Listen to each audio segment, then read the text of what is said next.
안녕하세요. 국립중앙과학관 한국과학기술사과장 윤용현 박사입니다. 어, 오늘 발표 주제는 한국 인쇄문화에 중요한 역할을 한 먹에 관한 내용입니다. 목차는 먹의 재료, 역사적 배경, 또 먹의 종류, 먹 만들기, 그리고 좋은 먹의 조건 순으로 살펴보도록 하겠습니다.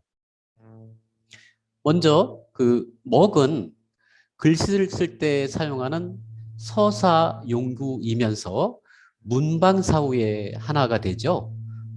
벼 위에 갈아서 액체 상태로 만든 다음 글씨를 쓰거나 그림을 그리는데, 그리고 인쇄에 사용을 하게 됩니다. 참고로 문방사후는 붓, 종이, 벼루, 먹을 말합니다. 먹의 재료는 크게 탄소가 주성분인 거름과 동물성 단백질이 주성분인 악효로 구성이 됩니다. 여기에 약간의 향료를 첨가하여 먹을 만들게 되는 것이죠. 먹의 재료에 있어서 첫 번째 거름을 보게 되면, 먹을 만들 때 사용하는 거름은 소나무를 태우거나 또는 기름을 태워 얻은 흑색 물질이 되는데, 대부분 탄소로 구성이 됩니다. 거름은 불완전 연소 과정을 통해서 생성이 되는데요. 완전 연소 방식으로는 이게 생기지 않습니다. 거름의 탄소 입자 크기는 1에서 500나노미터 크기가 되고 있죠. 최근에는 광물성 기름을 공업적으로 처리한 카본 블랙을 사용하기도 합니다. 먹의 재료 중에 두 번째, 악효입니다.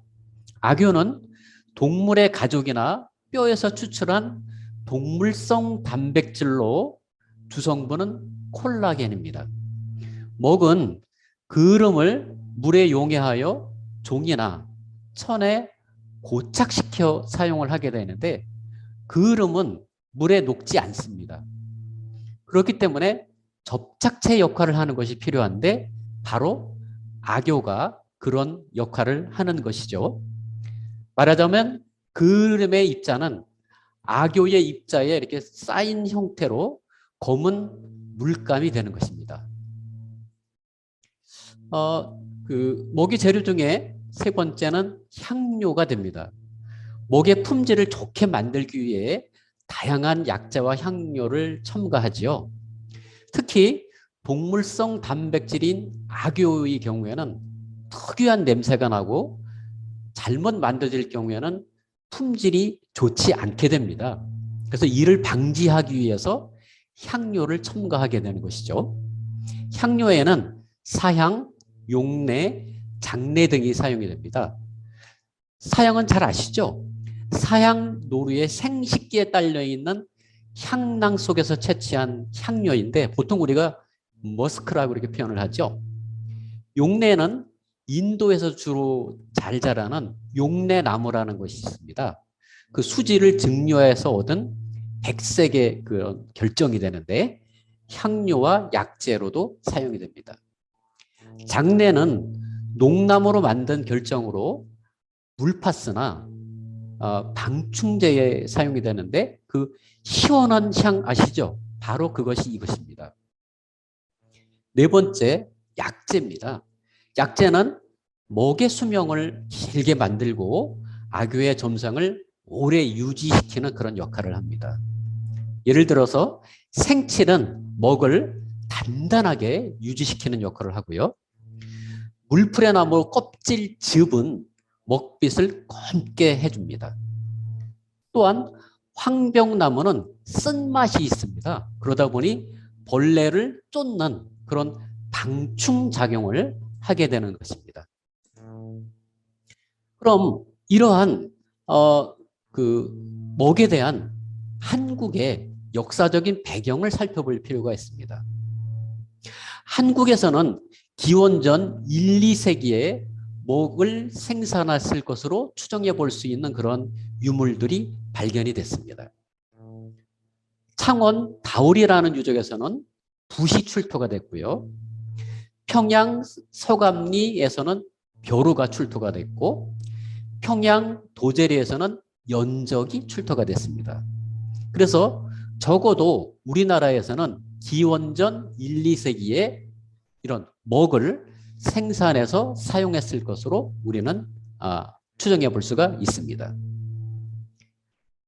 삼국시대의 먹 유물과 고문에 대해서 살펴볼 수가 있는데요. 보통 AD 전후부터 AD 한 8, 9세기까지가 보통 우리는 우리나라 삼국시대라고 보통 얘기를 하고 있습니다. 먼저 신라에서 만든 먹 2점이 일본에 있는 정창원에서 소장이 되어 있습니다. 현재. 이 신라먹 2점은 우리나라에서 만든 먹 가운데 가장 오래된 유물이 되고요. 여기 또 명문이 되어 있습니다. 신라 양가상묵, 신라 무가상묵이라는 명문이 있는데요. 신라에서 양가와 무가에서 좋은 먹을 생산했음을 알 수 있는 대목이 됩니다. 기록으로는 고구려에서 송연먹을 당나라에 보냈다는 그런 기록이 나와 있는데요. 중국 문헌인 도종이 지은 철경록에 그런 기록이 있습니다. 또한 고구려 고분벽화의 안악 3호분 그리고 모두로 묘지에서 묵서명이 발견이 되었습니다. 또한 고구려 담쟁이 제목법을 일본에 전한 기록이 일본 서기의 그 기록으로 잘 남아 있습니다. 이런 점에서 한국에서는 삼국시대에 이미 좋은 먹의 생산과 사용이 성행했음을 알 수가 있는 것이죠. 이어서 AD 10세기부터 14세기에 걸쳐서 한국에서는 고려시대가 존속했습니다. 고려시대의 먹 유물로 단산옥이라고 하는 명문이 있는 목이 발견이 됐습니다. 청주시 명암동에 있는 고려시대의 목관묘에서 발굴이 되었고요. 우리나라 땅에서 현존하는 가장 오래된 먹이다. 이렇게 말씀드릴 수가 있습니다. 단산옥이라고 하는 이런 명문은 현재 지명인 단양에서 생산한 먹이다라는 그런 뜻이 됩니다.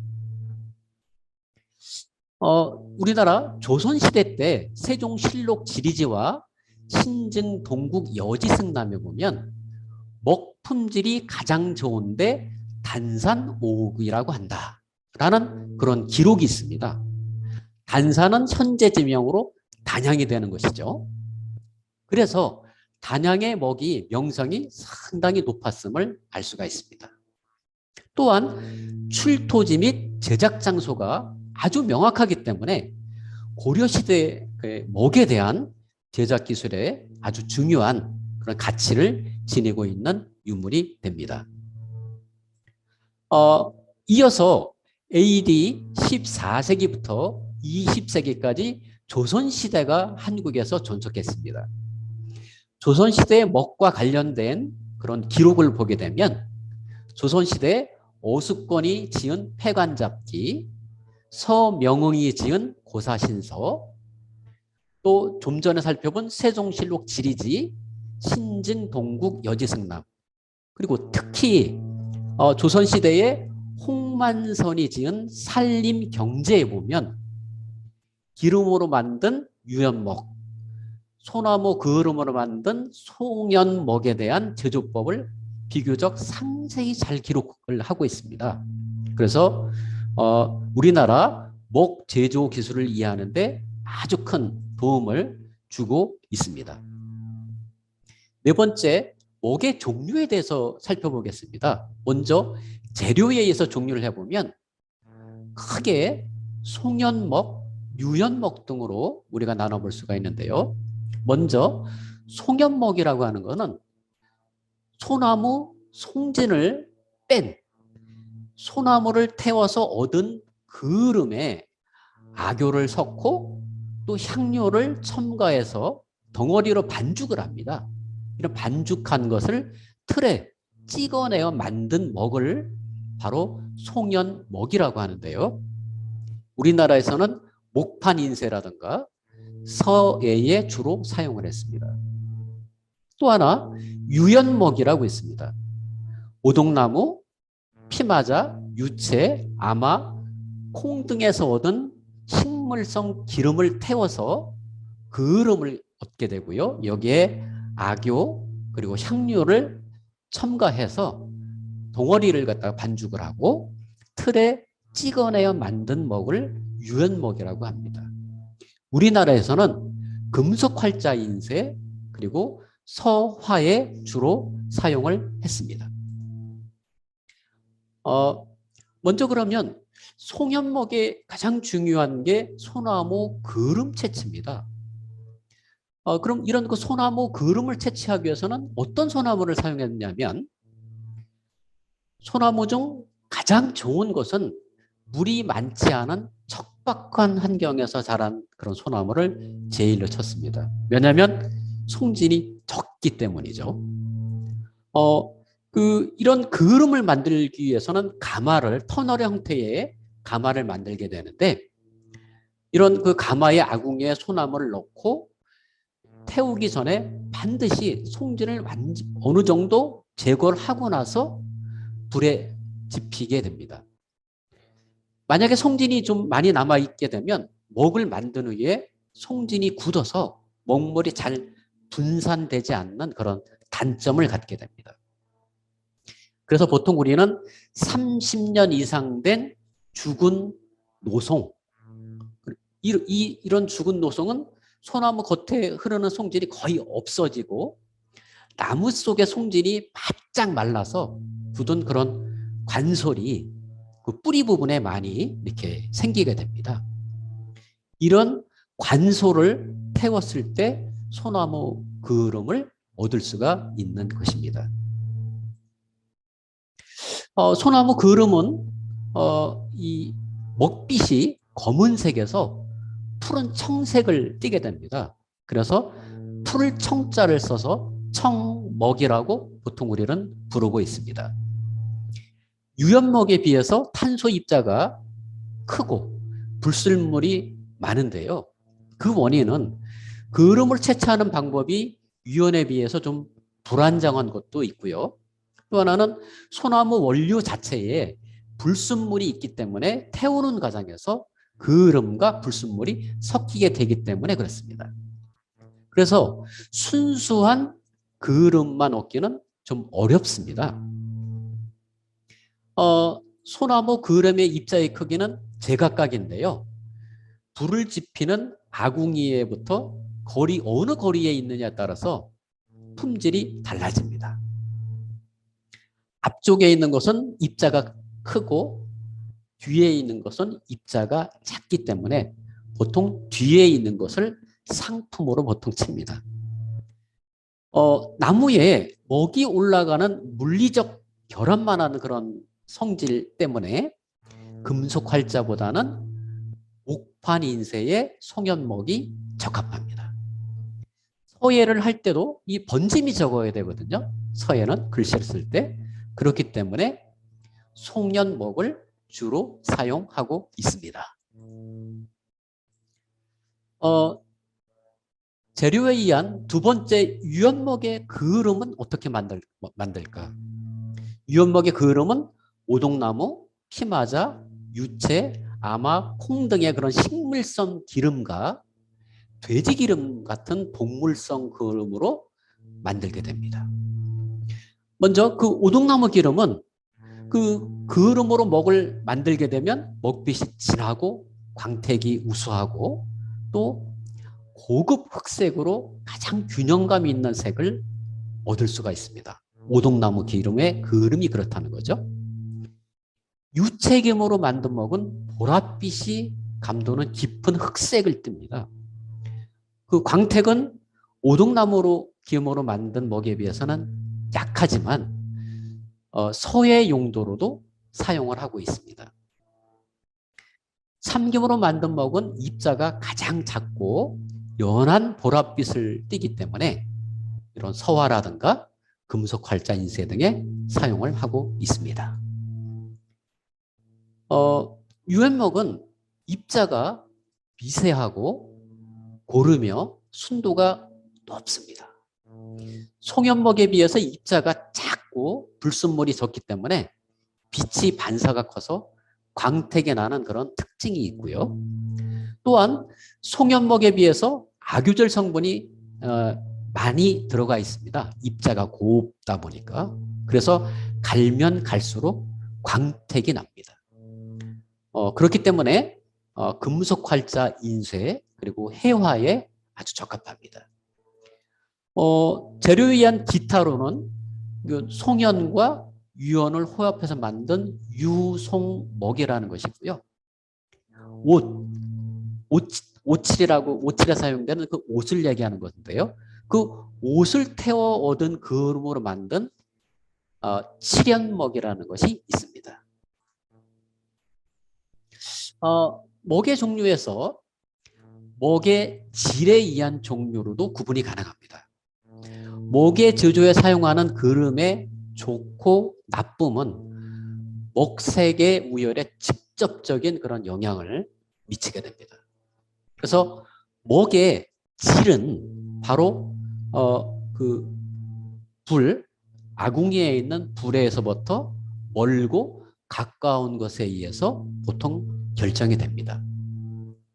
세 가지로 구분을 해볼 수가 있는데요. 첫 번째 신연목입니다.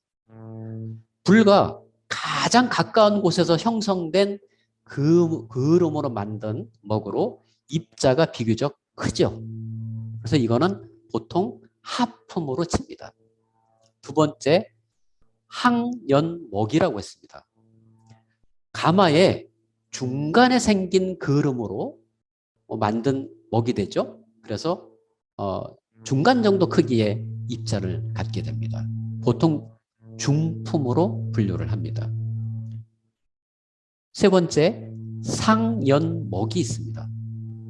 불과 가장 멀리 떨어져 있는 가마의 그런 귀퉁이에서 생긴 가장 좋은 것으로 순연이라고 표현을 갖다가 하고 있고요.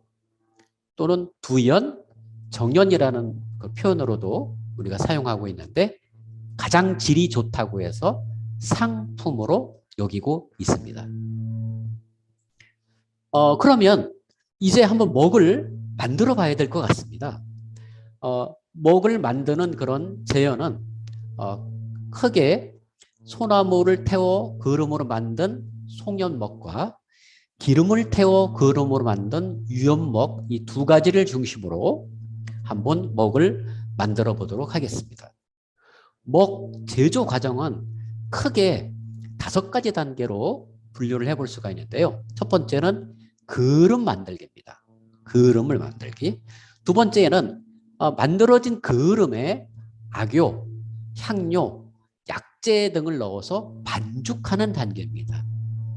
세 번째는 반죽하는 틀에 넣어서 직사각형의 틀에 넣어서 이렇게 찍어내는 단계고요. 네 번째는 건조 과정입니다. 말리는 과정. 그리고 마지막으로는 이 말린 먹에 다 건조된 먹에 채색을 하는 단계를 말씀드릴 수 있습니다. 먼저 먹 제조 과정에서 송연이라고 하는 소나무 그릇 만들기에 대해서 한번 살펴보도록 하겠습니다. 송연은 소나무를 가마에서 태워서 그름을 얻는다고 말씀을 드린 바 있습니다. 죽은 소나무 30년 이상의 노송이 좋다고 했고요.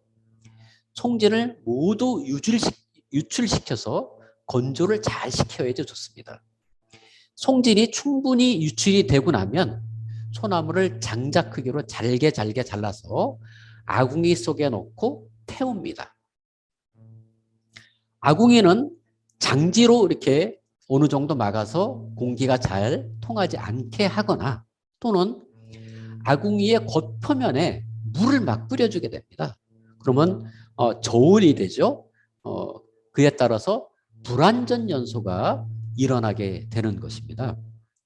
말하자면 고온이 가해지지 않기 때문에 부드럽게 응집된 입자의 그런 그름을 얻을 수가 있는 것입니다. 가마울을 지를 때는 땅에 대나무 쪽을 이렇게 아치 형태로 박아 무지개 모양의 그런 지붕을 짓습니다.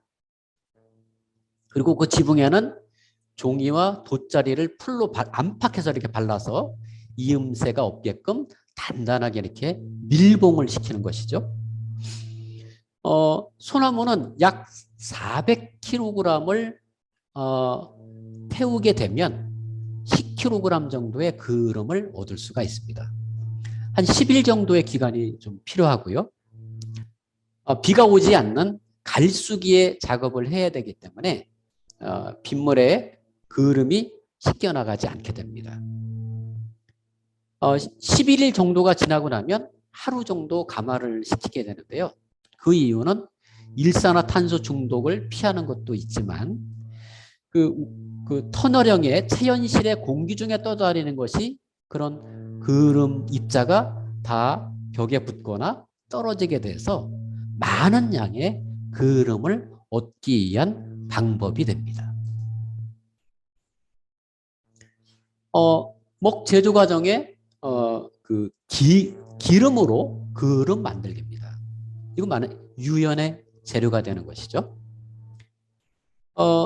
유연을 만들기 위해서는 이게 등잔에 기름을 가득 붓습니다. 그리고 심지를 넣은 다음에 불을 붙이고 심지로부터 10cm 정도, 그러니까 그 등잔의 기름으로부터 10cm 정도 높이의 그름이 부착될 만한 잔을 이렇게 거꾸로 엎어 놓습니다. 그렇게 되면 어느 정도 시간이 흐르게 되면 잔에 이 부착이 되죠, 그름이. 그럼 이 그름을 긁어 모아서 그름을 만들게 되는 것입니다. 이 그름은 기름의 연소 과정과 심지의 굵기에 따라서 그 성질이 좀 달라집니다. 예를 들어서 심지가 가늘면 이 부착되는 양은 적지만 질이 좋습니다. 근데 심지가 굵으면 부착량은 많지만 질이 좀 저하가 되는 단점이 있습니다. 불을 붙여놓고 어느 정도 시간을 두고 기다리면 접시에 그런 고운 그름이 이렇게 부착이 돼서 쌓이게 되는데요. 이거를 조심스럽게 쓸어서 담게 되면 먹을 만들 수 있는 기름의 그 그름이 되는 것입니다. 그 그름에 얻는 시간의 간격을 짧게 하면 푸른빛을 띠는 흑색의 유연을 얻을 수가 있습니다. 이게 바로 품질이 가장 좋은 그런 유연이 된다. 그름이 된다. 이렇게 이해를 하시면 됩니다. 목제조 과정의 그 두 번째는 이렇게 그 송연 또 유연으로 얻은 그런 그름에 악교, 향료를 넣어서 반죽하는 것입니다. 여기에 들어가는 악유도 이런 그 먹을 만드는 데 있어서 중요한 성분이 됩니다. 왜냐하면 탄소로 이루어진 그름은 본래 물에 잘 녹지 않습니다. 그렇기 때문에 접착제 역할을 하는 악유로 물에 개어서 글을 쓸 수 있도록 그런 도와주는 역할을 바로 악유가 하는 것이죠. 송연 2kg과 악유액 2.6kg을 먼저 섞습니다. 그름 2kg을 이렇게 펼쳐놓고 가운데 부분에 악유액을 적당히 붓고 반죽하고 또 적당히 붓고 반죽하는 그런 여러 번의 그런 과정을 이렇게 거치게 되는 것이죠. 근데 이 악유는 본래 비릿하고 역한 냄새가 좀 나는 편이죠. 동물성이다 보니까. 그래서 그 냄새를 감추기 위해서 사양이라든가 용내 등 천연 향료를 첨가하는 것입니다. 먹 제조 과정 세 번째, 틀에 넣어서 직사각형의 그런 먹을 찍어내는 것입니다. 교반된 반죽에 200g 정도의 물을 조금씩 부어가면서 평평한 면에 계속 치댑니다. 반죽하고 치대고 반죽하고 치대고 이렇게 빠르게 치대는 이유는 반죽할 때 온도가 떨어지는 것을 방지하기 위한 것이죠. 왜냐하면 온도가 떨어지면 이게 굳습니다. 그래서 빠르게 반죽하고 치대면서 그 마찰열로 온도를 유지시켜주는 거죠.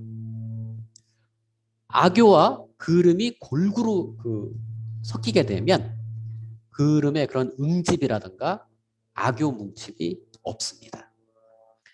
먹 반죽이 이렇게 끝나게 되면 나무 형틀로 만든 틀에 이 반죽한 것을 눌러 직사각형 모양으로 이렇게 만들게 됩니다. 형틀에 이렇게 넣는 방법은 반죽을 이렇게 일단 공 모양으로 만들었다가 둥근 막대 모양으로 이렇게 늘립니다. 그리고 형틀에 맞게 반죽의 굵기라든가 길이를 이렇게 조정을 하죠. 그리고 그 반죽된 것을 형틀에 넣어서 눌러서 찍어내면 네모난 형태의 그런 먹을 만들 수가 있는데, 형틀에 넣을 때 그 반죽의 온도는 사람 체온 정도가 가장 적당하다. 말하자면 36도 정도가 가장 적당하다라고 이해하시면 됩니다. 먹 제조 과정의 네 번째는 건조 과정, 그리고 채색, 그리고 포장이 됩니다. 형틀에서 먹을 빼내면 일단 바깥 공기와 햇볕, 그리고 온도와 습도로부터 보호해야 됩니다. 그래서 먼저 네모난 상자에 넣고 뚜껑을 덮어 놓습니다. 하루 동안 묵히게 되는데요. 그렇게 되면 표면이 이렇게 꾸덕꾸덕해지면서 어느 정도 마르게 됩니다. 그럼 이 마른 그 먹의 가장자리를 이렇게 깎아내죠. 그걸 보통 빗깎기라고 하는데요. 그런 다음에 이 건조를 이제 시켜야 되죠. 먹은 속에서부터 건조시켜야 됩니다. 그러기 위해서는 그럼 어떻게 하는 방법이 있느냐? 먼저 밀폐된 건조실의 온도를 15도 정도로 맞추고요. 습도는 80% 정도로 맞춰줍니다. 먼저 젤을 편편한 면에 깔고요. 그 위에 한지를 덮습니다. 한지 위에 꾸덕꾸덕한 먹을 올려놓고 다시 한지로 덮습니다. 그 위에 젤을 덮어서 그 건조를 갖다 시키는데요. 수분을 빼는 거죠. 5일간 계속 이런 작업을 반복시켜줍니다. 그리고 나서 재 속에 있는 그 먹을 꺼낸 다음에 순수한 종이로 덮고 11일을 다시 건조시킵니다. 말하자면 15일간의 건조 과정을 거친다라고 이해하시면 됩니다. 15일이 지나게 되면 외부의 온도, 습도에 자연스럽게 적응을 시켜줘야 됩니다. 그래서 만약에 자연 건조가 제대로 되지 않으면 유통 과정에서 목이 상합니다. 목이 상한다는 것은 동물성 그 콜라겐인 악효가 들어가 있기 때문에 그렇습니다. 이렇게 자연 건조를 시켜주기 위해서는 이 먹을 하나하나 여러 개로 이렇게 엮어줍니다. 엮어줘서 이렇게 높은 곳에서도 이렇게 치렁치렁하게 매달아 건조 또는 숙성 과정을 시킵니다. 마무리 작업으로는 이런 건조가 다 끝 먹 표면에 붙어있는 먼지를 다 깨끗이 털어내고 나서 글자 위에 금분으로 또는 은분으로 이렇게 채색을 합니다. 채색. 이렇게 되면 이제 먹이 다 완성이 되는 것입니다. 그러면 우리가 어떤 먹이 좋은 것인가 라고 하는 좋은 먹의 조건은 어떻게 할 수 있을까?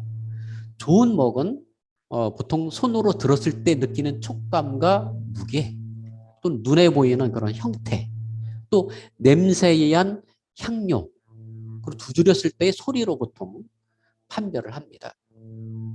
좋은 먹은 먹을 벼루에 갈 때 부드러우면서도 미끄러지듯이 쉽게 잘 갈려서 사용에 편리하고 서예 또는 서화하는 사람의 마음이 가는 대로 붓을 움직일 수 있는 그런 조건이 되면 가장 좋다고 합니다.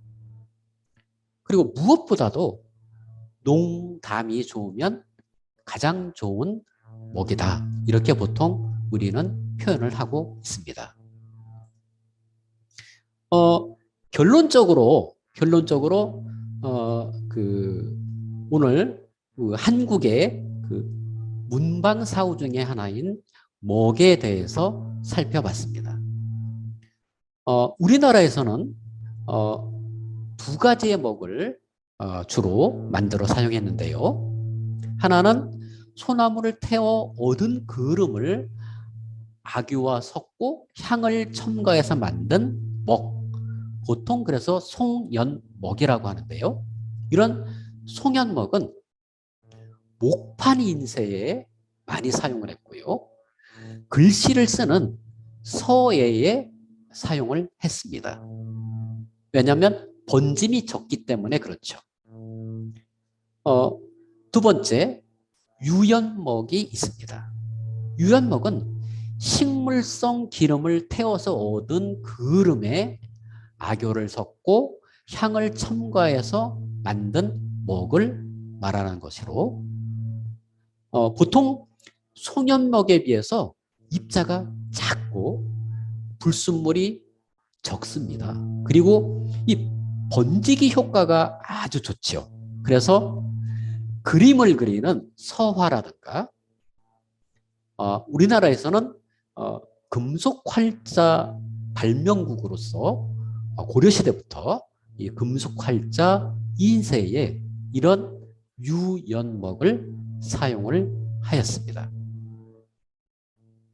여기까지 한국의 먹에 대해서 발표를 했습니다. 이것으로서 발표를 마치도록 하겠습니다. 감사합니다.